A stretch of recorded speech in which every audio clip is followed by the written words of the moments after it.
creyendo que estaba arribando al progreso y a la felicidad. Planeta Tierra, el futuro que heredaremos a nuestros hijos. En el futuro, en las escuelas de todo lugar en este planeta, habrá una asignatura totalmente obligatoria, historia de cómo la humanidad pudo destruir su hogar creyendo que estaba arribando al progreso y a la felicidad, un estándar que surgió en el siglo XX.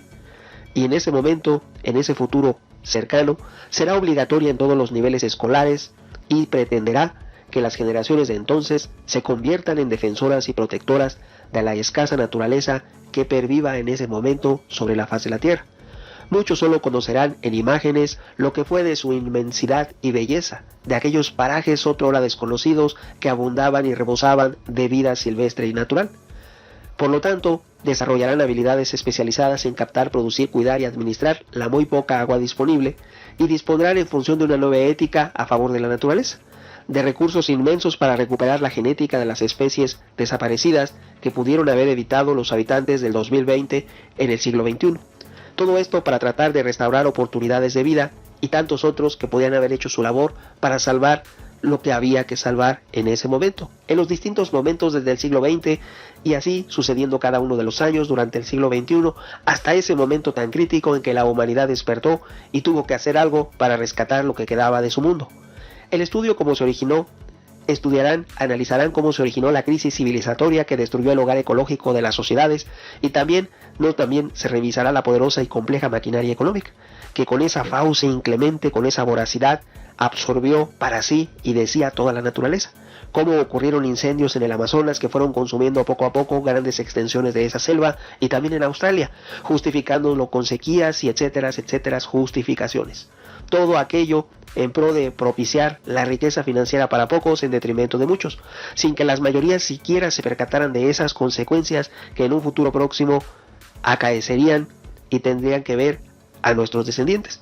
Desde afuera y en el otro extremo de la realidad, las nuevas generaciones se harán preguntas, los que están por venir, se preguntarán para tratar de entender por qué actuamos así en el siglo XXI, en el siglo XX, en el 2020. ¿Por qué y cómo entender ese comportamiento hasta cierto modo suicida que pervivía y que se observaba en esas sociedades como la actual? Una pregunta precederá a todas las demás. ¿Qué les impidió a nuestros abuelos entender que abusar de la naturaleza era caminar por la vía de la insensatez y heredar esterilidad y erosión? Sin exculparnos de su responsabilidad, se expondrán uno a uno los argumentos de respuesta. El contexto histórico en el que la economía, la tecnología y la concepción de la vida producían valores que cegaban la conciencia. Tratarán de comprender cómo los causantes de la crisis civilizatoria, de la crisis de la naturaleza, de la extinción masiva de especies ocasionada en el siglo XXI, el por qué no hicimos nada nosotros, los habitantes de hoy en día. Ellos también verán que jamás se percataron de que nosotros jamás nos percatamos que nos encaminábamos todos a una posible, en un futuro próximo. En ese momento ellos tomarán cartas en el asunto porque dañamos demasiado nuestro planeta.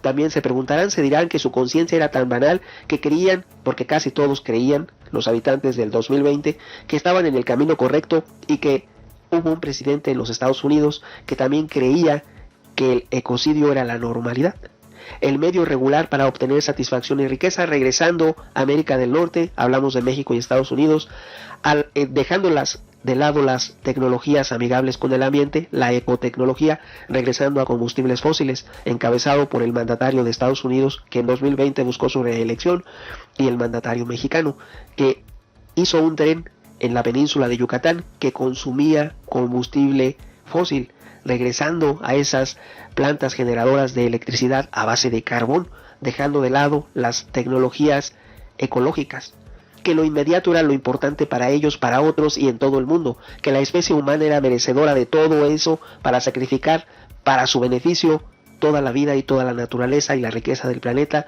porque era lo de ese momento, lo de ya, vivir lo mejor posible en ese momento para algunos en detrimento de los demás y dejando de lado el futuro de las siguientes generaciones. En ese futuro todos aceptarán que había llegado demasiado tarde con otros valores. El daño que ya era brutal en los días de los abuelos era irreparable en los tiempos futuros, en ese momento en el que se decidió actuar. Ni toda la ciencia y también especular sobre los avances tecnológicos tal vez en ese momento no fuesen suficientes para recuperar lo ya perdido en siglos atrás, sobre todo en el siglo XXI.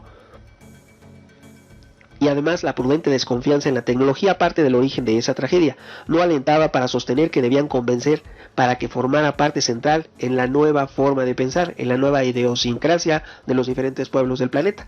Los mandatarios de esas naciones, como responsables de dirigir el rumbo, tenían que tomar en cuenta esa forma de sostener la naturaleza en beneficio de todos, en beneficio del planeta, para dejar un lugar donde vivir a las futuras generaciones.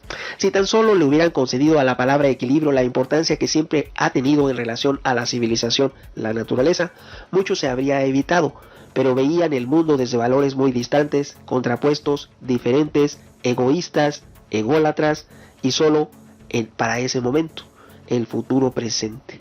Para el humano del pasado, la naturaleza estaba ahí para ser usada, dominada, comercializada, ese era su valor. Nunca entendieron ni mucho menos asumieron que la naturaleza no necesitaba de los humanos para valer, para subsistir, para conservarse, que su valor era intrínseco al complejo de relaciones que tienen con el universo, que la naturaleza puede prescindir de los humanos y prosperar sin ellos, que la otra visión era solo puro narcisismo, puro egolatrismo.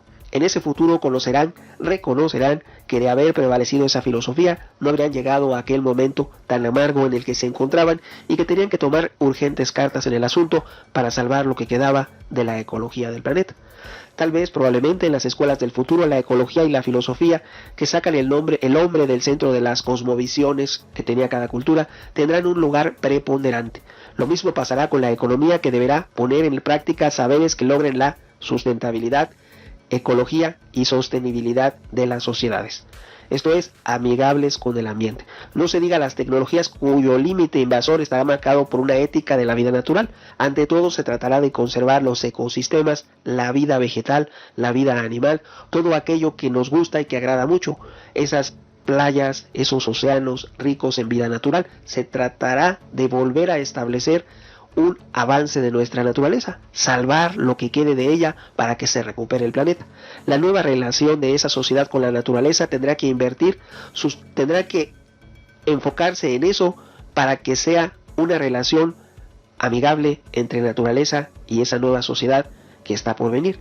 Es decir, indicando que a la sociedad le precede en términos vitales la naturaleza y que toda civilización, para que pueda ser, tiene que aceptar los equilibrios por ella misma establecidos, pero en atención a cuidar el medio ambiente.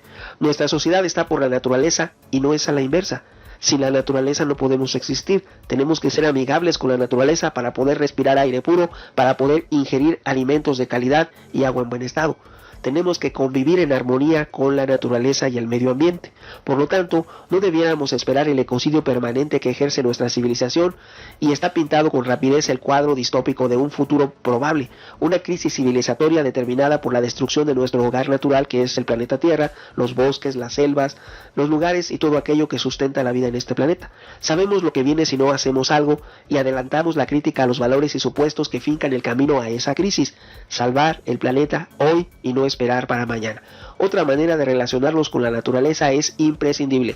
Aunque ahora no lo parezca, es cuestión de vida o de muerte. ¿Por qué? Porque ¿en qué planeta quieres tú vivir? ¿En qué planeta quieres que vivan tus hijos? ¿Y ellos qué pensarán sobre la responsabilidad que tuviste en el momento en el que pudiste haber hecho algo más que lo que ahora ellos tengan increíblemente que hacer? Un planeta mejor para nosotros y para las futuras generaciones. Opiniones habrá muchas. ¿Tú qué piensas? Tu amigo Megóforo. Hasta pronto, amigos.